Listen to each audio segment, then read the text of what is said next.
നമസ്കാരമുണ്ട്. നല്ല മഴയുണ്ട്, നല്ല വെള്ളപ്പൊക്കമുണ്ട്. കോട്ടയംകാർ മൊത്തത്തിൽ ദുരിതത്തിലാണ്. കോട്ടയത്തിൻ്റെ കിഴക്കൻ മേഖല, അതായത് മുണ്ടക്കയം, കാഞ്ഞിരപ്പള്ളി, പൊൻകുന്നം, ഈരാറ്റുപേട്ട, ഇവിടെയൊക്കെ മണ്ണിടിച്ചിൽ, വഴി പൊളിയുക. കെ റോഡ്, നമ്മുടെ കോട്ടയം കുമളി റോഡ്, കേരളത്തിൽ തന്നെ അറിയപ്പെടുന്ന പഴയ ഒരു ഹൈവേ ആണ്, നൂറ്റാണ്ടുകൾ പഴക്കമുള്ള ഹൈവേ ആണ്. അതിടിഞ്ഞു പൊളിഞ്ഞുകൊണ്ടിരിക്കുന്നു. അങ്ങനെ അവിടെ ഭയങ്കര രൂക്ഷമായ സാഹചര്യം. കോട്ടയത്തിൻ്റെ പടിഞ്ഞാറ് മേഖലയായിട്ടുള്ള കുമരകം, തിരുവാർപ്പ്, അയ്മനം, അവിടെയൊക്കെ വെള്ളപ്പൊക്കം കൊണ്ട് രൂക്ഷമായ അവസ്ഥയിൽ. കോട്ടയത്തിൻ്റെ സിറ്റിക്കകത്തു നിന്നും ഒരു 2 കിലോമീറ്റർ 5 കിലോമീറ്റർ മാറിയിട്ടുള്ള വില്ലേജുകളുണ്ട്. നട്ടാശ്ശേരി, തിരുവഞ്ചൂർ, മണർകാട്. ഞാൻ ഈ ഏരിയയിലാണ് താമസിക്കുന്നത്. ഇവിടെ വെള്ളപ്പൊക്കത്തിനുപരി വെള്ളക്കെട്ടും രൂക്ഷമാണ്. വെള്ളക്കെട്ടെന്ന് പറഞ്ഞു കഴിഞ്ഞാൽ വരുന്ന വെള്ളം ഇറങ്ങിപ്പോകാൻ പറ്റാത്തൊരു സാഹചര്യം. കോട്ടയം കഞ്ഞിക്കുഴി ഇറഞ്ഞാൽ ഭാഗത്ത് അതിരൂക്ഷമായ വെള്ളക്കെട്ടാണ് അനുഭവപ്പെടുന്നത്. പലയിടത്തും ഒരാൾ പൊക്കത്തിൽ വെള്ളം കയറിയിട്ടുണ്ട്. വീടുകളിൽ കുടുങ്ങിക്കിടക്കുന്ന നൂറുകണക്കിന് ആളുകളെ രക്ഷപ്പെടുത്തി സുരക്ഷിത കേന്ദ്രങ്ങളിലേക്ക് മാറ്റിയിട്ടുണ്ട്. ഷെഫീഖ് ഇളയോടത്ത് തയ്യാറാക്കിയ റിപ്പോർട്ട് കാണാം നമുക്ക്. കോട്ടയം നഗരത്തിൽ നിന്ന് അധികം ദൂരമല്ലാത്ത ഇറഞ്ഞാൽ ഭാഗമാണ്. ആ ഭാഗത്താണ് ഇപ്പോൾ നമ്മളുള്ളത്. വലിയ തോതിൽ ഇവിടെ വെള്ളം കയറിയിട്ടുണ്ട്. നൂറുകണക്കിന് വീടുകളിലേക്ക് വെള്ളം കയറി. അതുതന്നെ വീടിന്റെ റൂഫറ്റം വെള്ളം കയറിയ വീടുകളും ഇവിടെ നമുക്ക് കാണാം. ഇപ്പോൾ ദൃശ്യങ്ങളിൽ കാണുന്നത് NDR സംഘം ഇങ്ങോട്ട് എത്തിയിട്ടുണ്ട്. അവർ വീടുകളിൽ കുടുങ്ങിക്കിടക്കുന്ന നിരവധി ആളുകളെ രക്ഷപ്പെടുത്തി കൊണ്ടുപോകുന്നതാണ് ഈ ദൃശ്യങ്ങളിൽ കാണുന്നത്. ഇത്രയധികം വാഹനമുണ്ട്. പ്രത്യേക ഡിങ്കി ബോട്ടുകളടക്കം ഇങ്ങോട്ടേക്ക് കൊണ്ടുവന്നാണ് ഈ രക്ഷാപ്രവർത്തനം പുരോഗമിക്കുന്നത്. പ്രായമായവരും കുട്ടികളടക്കമുള്ള ആളുകൾ ഇവിടെയുണ്ട്. അവരൊക്കെ NDR സംഘം എത്തി രക്ഷപ്പെടുത്തുന്നതാണ് ദൃശ്യങ്ങളിൽ കാണുന്നത്. നേരത്തെയൊക്കെ പറ്റാവുന്ന ആളുകൾ ഈ വെള്ളത്തിലൂടെ തന്നെ പോയി. അതും പറ്റാത്ത ആളുകളാണ് ഇപ്പോൾ ഈ രക്ഷപ്പെടുത്തി കൊണ്ടുവരുന്നത്. ദൃശ്യങ്ങളിൽ കാണാം. അവർ പല ആളുകളും ഇത്തരത്തിൽ ബാഗൊക്കെ എടുത്ത് ഇവിടെ നിന്ന് പോവുകയാണ്. ഇത് ജനങ്ങൾ ഈ ദുരിതം അനുഭവിക്കാൻ തുടങ്ങിയിട്ട് കുറച്ച് നാളെ ആയിട്ടുള്ളൂ. പ്രത്യേകിച്ചും ഞങ്ങളുടെ കോട്ടയത്ത് വെള്ളക്കെട്ട് ഭയങ്കര രൂക്ഷമാണ്. പണ്ടും ഇതിലും രൂക്ഷമായിട്ടുള്ള മഴ പെയ്യാറുണ്ട്. അന്നൊന്നും കളക്ടർ അവധി കൊടുക്കാറില്ല. അതിനോടുപരി ഇത്രയ്ക്കും വെള്ളം പൊങ്ങാറില്ല. ഇത്രയും വെള്ളക്കെട്ടിൻ്റെ രൂക്ഷതയില്ല. പണ്ട് വർഷങ്ങൾക്ക് മുമ്പ് ഏതാണ്ട് 94-ലാണെന്ന് തോന്നുന്നു ഒരു വലിയ വെള്ളപ്പൊക്കം വന്ന് അതിനുശേഷം 2018-ലാണ് വന്നത്. ഇപ്പോൾ ഞങ്ങളുടെ കോട്ടയത്ത് ഈ പറയുന്ന തിരുവഞ്ചൂർ, ഇറഞ്ഞാൽ, അവിടെയൊക്കെ 2018 കഴിഞ്ഞും രൂക്ഷമായ അവസ്ഥയിലേക്ക് സാഹചര്യം മാറിയിരിക്കുകയാണ്.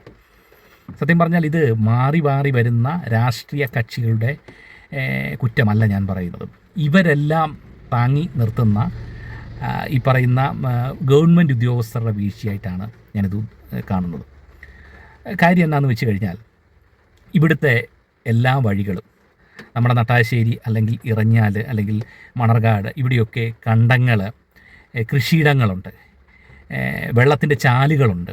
അതായത് മീനച്ചിലാറ്, മീനന്തറയാറ് ഇതൊക്കെ ഒഴുകുന്ന ഏരിയയാണ്. അപ്പം അതിന് കൈവഴികളുണ്ടെങ്കിൽ മാത്രമേ ഉള്ളൂ കയറിയ വെള്ളം ഇറങ്ങിപ്പോവുള്ളൂ.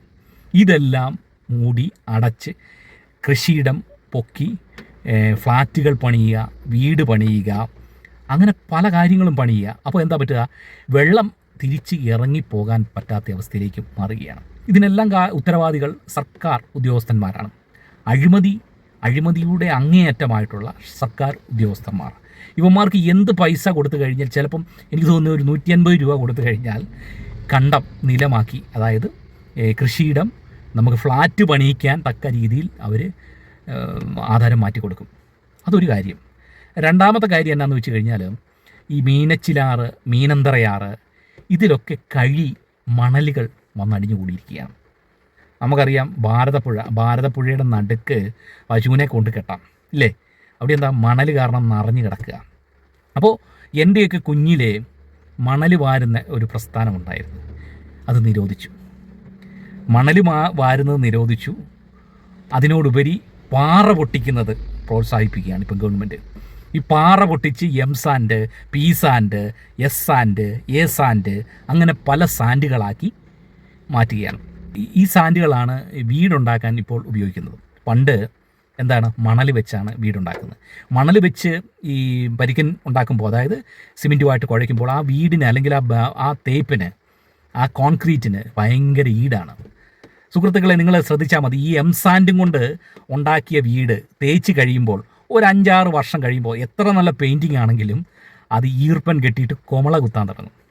മറിച്ച് മണലാണെങ്കിൽ അങ്ങനെ വരത്തില്ല. അപ്പോൾ ഞാൻ പറയുന്നത് എന്താണെന്ന് വെച്ച് കഴിഞ്ഞാൽ രൂക്ഷമായ രീതിയിൽ പാറകൾ പൊട്ടിച്ച് മൈൻ ചെയ്ത് എംസാൻഡ് ഉണ്ടാക്കി ബിൽഡിംഗ് സെക്ടേഴ്സിലേക്ക് വിടുകയാണ്. ചില്ലറ പാറഖനനമല്ല, വൻകിട മാഫിയകൾ കോറികൾ കൈയടക്കിക്കൊണ്ട് രാഷ്ട്രീയ കോമരങ്ങളെ പൈസ കൊടുത്ത് വീഴ്ചുകൊണ്ട് സർക്കാർ ഉദ്യോഗസ്ഥർക്ക് മാസപ്പടി കൊടുത്തുകൊണ്ട് ഇവന്മാർ മൈനിങ് നടത്തുകയാണ്. ഈ എംസാൻഡാണ് നമ്മൾ ഉപയോഗിക്കുന്നത്. അപ്പോൾ അവിടെ എന്താണ് ഉണ്ടാകുന്നത്? പ്രകൃതി ദുരന്തങ്ങൾ ഉണ്ടാകുകയാണ്. ഈ പാറകൾ പൊടിയുമ്പോൾ അല്ലെങ്കിൽ പാറകൾ പൊട്ടുമ്പോൾ എന്താണ് നടക്കുന്നത്? പ്രകൃതി ദുരന്തമാണ് നടക്കുന്നത്, അല്ലാതെ ഗുണമൊന്നുമല്ല. അപ്പോൾ നമ്മൾ എന്തിനെയാണ് നമ്മൾ ഈ പറയുന്ന സബ്സ്റ്റിറ്റ്യൂഷൻ നടത്തിയിരിക്കുന്നത്? മണലിനെയാണ് നമ്മൾ സബ്സ്റ്റിറ്റ്യൂഷൻ നടത്തിയിരിക്കുന്നത്. അപ്പം മണൽ ഇവിടെ ആറ്റിൽ നിന്നും അല്ലെങ്കിൽ നദിയിൽ നിന്നും വാരാൻ മേലാത്ത അവസ്ഥയിലേക്ക് വരുന്നു. തതുല്യമായിട്ട് പാറ എവിടെ എടുത്ത് പൊട്ടിക്കുന്നു. നിങ്ങളൊരു കാര്യം മനസ്സിലാക്കണം സുഹൃത്തുക്കളെ, ഈ ആറിൽ നിന്നും അല്ലെങ്കിൽ ഈ പുഴയിൽ ഈ അടിയുന്ന മണലുകൾ, എക്കലുകൾ എല്ലാം കാരണമാണ് ഈ വെള്ളക്കെട്ടുകൾ, പ്രളയങ്ങൾ, വെള്ളപ്പൊക്കങ്ങൾ ഇതൊക്കെ ഉണ്ടാകുന്നത്, അല്ലേ? അപ്പോൾ ഈ മണൽ കെട്ടിട നിർമ്മാണ മേഖലയിൽ ഉപയോഗിക്കുകയാണെങ്കിൽ മൂന്നുണ്ട് കാര്യം. ഒന്ന്, നല്ല ഈടോടുകൂടി നമുക്ക് വീട് പണിയാൻ പറ്റും. 2, പ്രകൃതി ദുരന്തങ്ങൾ ഇതുപോലത്തെയുള്ള വെള്ളപ്പൊക്കങ്ങൾ ഒഴിവാക്കാൻ പറ്റും. 3, അതിപ്രധാനമായിട്ടുള്ളൊരു കാര്യം, സർക്കാരിന് പൈസ കിട്ടും.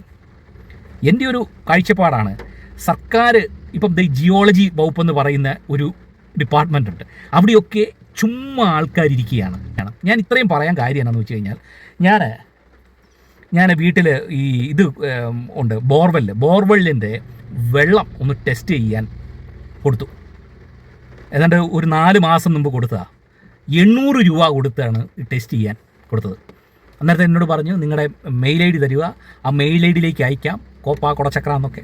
നാളിതുവരെ ഈ മെയിൽ ഐ ഡിയിലേക്ക് ഹലോ എന്ന് പോലും ഒരു ലെറ്റർ വന്നിട്ടില്ല. 800 രൂപ മേടിച്ചതാണ്. ഞാൻ പിന്നെ അതിൻ്റെ പുറകെ ഒന്നും പോയില്ല, അതിനുള്ള സമയം കിട്ടിയില്ല. അപ്പം ഞാൻ പറഞ്ഞിരിക്കുന്നത്, ഈ പറയുന്ന മണൽ ഖനനം ഗവൺമെൻറ്റിൻ്റെ കീഴിൽ, ഞാൻ പറയുന്നത് കൊട്ടേഷനോ ടെൻഡറോ കൊടുക്കാതെ ഗവൺമെൻറ്റിൻ്റെ കീഴിൽ ഈ ജിയോളജിക്കൽ വകുപ്പിലുള്ള ഏമാന്മാരെ മുൻനിർത്തിക്കൊണ്ട് പൈസയ്ക്ക് പാസ് വാങ്ങിക്കൊണ്ട് ഖനനം നടത്തുകയാണെങ്കിൽ, ഓരോ ജില്ലകളിലും ഓരോ സെക്ഷനിലും ഈ പറയുന്ന ജിയോളജിക്കൽ വകുപ്പ് ആൾക്കാരുണ്ട്, അവരെ കൊണ്ട് മൈനിങ്, അവരുടെ ഇൻവിജിലേഷനിൽ മൈനിങ് നടത്തിക്കൊണ്ട് പാസ് വെച്ച് സർക്കാർ ഈ പറയുന്ന മണൽ വിൽക്കുകയാണെങ്കിൽ എന്തെല്ലാം ഗുണം നടക്കുന്നു ഇവിടെ? 1, ഖജനാവിലേക്ക് പൈസ കയറും. 2, പ്രകൃതി ദുരന്തങ്ങൾ, പാറ ഖനനം ഒഴിവാക്കുന്നതോടുകൂടി പ്രകൃതി ദുരന്തങ്ങൾ ഒഴിവാകും, അല്ലേ? അപ്പോൾ ഇങ്ങനെയുള്ള കാര്യങ്ങൾ നമുക്ക് ഏറ്റവും നല്ല കാര്യമാണ്. പിന്നെ എന്താ മൂന്നാമത്തത്, നല്ല ബിൽഡ് ക്വാളിറ്റിയുള്ള ബിൽഡിങ്സ് നമുക്ക് ഉണ്ടാക്കാൻ പറ്റും, അല്ലേ? ഇതൊന്നും ചെയ്യുന്നില്ല. ഞാൻ പറയുന്നത്, ഇവിടെ കോറി മാഫിയ ഉള്ളിടത്തോളം കാലം ഈ വെള്ള ദുരിതം അല്ലെങ്കിൽ ഈ വെള്ളപ്പൊക്കം നമ്മൾ സഹിച്ചുകൊണ്ടേയിരിക്കും. ഇവിടെ ഈ പറയുന്ന നമ്മുടെ മീനച്ചിലാറ് കര കവിഞ്ഞൊഴുകുകയാണ്. എൻ്റെയൊക്കെ കുഞ്ഞിലെ പെയ്ത മഴകളൊന്നും ഇപ്പം പെയ്തിട്ടില്ല. 2 ചാറ്റൽ വരുമ്പോൾ ഇവിടെ വെള്ളപ്പൊക്കമായി, വെള്ളക്കെട്ടായി കവിഞ്ഞൊഴുകുകയാണ്. അതായത് ആറ് കവിഞ്ഞൊഴുകുകയാണ്, വഴികൾ ആറാകുകയാണ്, തോടാകുകയാണ്, ജനത്തിന് അങ്ങോട്ടും ഇങ്ങോട്ടും പോകാൻ മേലാത്ത സാഹചര്യം വരികയാണ്. അപ്പോൾ ഇതൊക്കെ എന്താണ്? ഒരു മാസ്റ്റർ പ്ലാൻ ഇല്ലാതെ അനധികൃതമായിട്ട് സ്ഥലങ്ങൾ, കണ്ടങ്ങൾ പൊക്കുക, നെൽപ്പാടങ്ങൾ നികത്തുക, വയലുകൾ നികത്തുക, ആറ് കയ്യേറുക, പുഴകൾ കയ്യേറുക, തോടുകൾ കയ്യേറുക. ഇതൊക്കെ എങ്ങനെയാണ് കയ്യേറുന്നത്? ഇതെല്ലാം സർക്കാർ ഉദ്യോഗസ്ഥരുടെ ഒത്താശയോടുകൂടി അവന്മാർക്ക് നല്ല തുക കൈക്കൂലി കൊടുത്തുകൊണ്ട് രാഷ്ട്രീയ കോമരങ്ങൾ പോക്കറ്റ് വീർപ്പിച്ചുകൊണ്ട് ആണ് ഈ ഒരു പ്രസ്ഥാനം നടത്തുന്നത്. ഞാൻ പറയുന്നത് ഇത്രയേ ഉള്ളൂ. ഇവിടെ ഈ വെള്ളക്കെട്ട് ഒഴിവാകണമെങ്കിൽ കൃത്യമായിട്ടുള്ള ഒരു ജിയോളജിക്കൽ സ്റ്റഡി നടത്തുക തന്നെ വേണ്ടി വരും. കാര്യം എന്താണ്? അനധികൃതമായിട്ടുള്ള ഈ പറയുന്ന കണ്ടം നികത്തൽ, കൃഷിയിടം നികത്തൽ, അതുപോലെ തന്നെ കയ്യേറ്റങ്ങൾ, ഇതൊക്കെ ഒഴിവാക്കണം. അതുപോലെ തന്നെ മണൽ വാരാൻ ഗവൺമെൻറ് മുന്നിട്ടിറങ്ങി ഗവൺമെൻറ്റിൻ്റെ കീഴിൽ ആൾക്കാരെ വെച്ച് അത് പാസ് വെച്ച് കൊടുക്കാൻ ഒരു പരിപാടി ഉണ്ടാക്കുക. നമ്മുടെ ഖജനാവിലേക്കും പൈസ പോകും. അതുപോലെ തന്നെ പ്രോപ്പറായിട്ടുള്ള സ്റ്റഡി അറേഞ്ച്മെൻറ്റിൽ കൂടി തന്നെ ഈ ഒരു വെള്ളപ്പൊക്ക രൂക്ഷത കുറയ്ക്കാനും പറ്റും. അപ്പോൾ എനിക്ക് തോന്നുന്നില്ല, കാര്യം ഇത്രയും കാര്യങ്ങൾ നടത്തണമെങ്കിൽ എന്തായിരിക്കണം? ഇവിടെ അഴിമതി രഹിതമായിട്ടുള്ള ഒരു സർക്കാരോ സംവിധാനങ്ങളോ ഉണ്ടാകണം. അപ്പം അങ്ങനെ ഒരു കാര്യം നടക്കാത്തിടത്തോളം കാലം നമ്മളെപ്പോലെയുള്ള ജനങ്ങൾ ഇതിൻ്റെ ഈ വെള്ളപ്പൊക്കത്തിൻ്റെ രൂക്ഷത അനുഭവിച്ചറിഞ്ഞ് ഓരോ വർഷവും ഈ കൈപ്പേറിയ അനുഭവങ്ങൾ അനുഭവിച്ച് തീർക്കുക തന്നെ ചെയ്യാൻ പറ്റുള്ളൂ എന്നാണ് എൻ്റെ വിചാരം.